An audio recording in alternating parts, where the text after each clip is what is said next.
இன்னொரு கலர் இருக்குது பாரு, அதுலேயும் அப்படியே ப்ளஸ் மார்க் போடும்.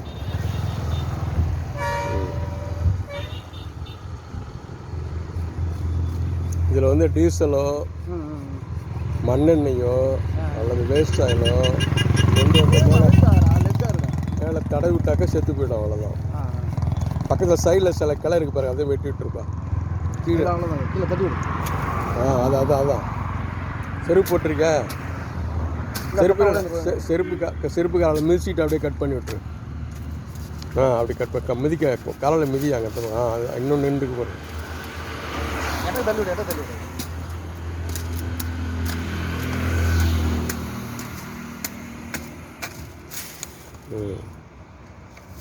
நான் சாயந்தரம் வந்து இதில் வேஸ்ட் ஆயில் அப்ளை பண்ணிவிடுவோம். நாங்கள் அந்த கிளருக்கு அதை வெட்டிட்டு இன்னொரு கிளருக்கு பாரு, இல்லை பக்கத்தில் அது என்னது, அது சும்மா வந்து பிச்சு விட்றது.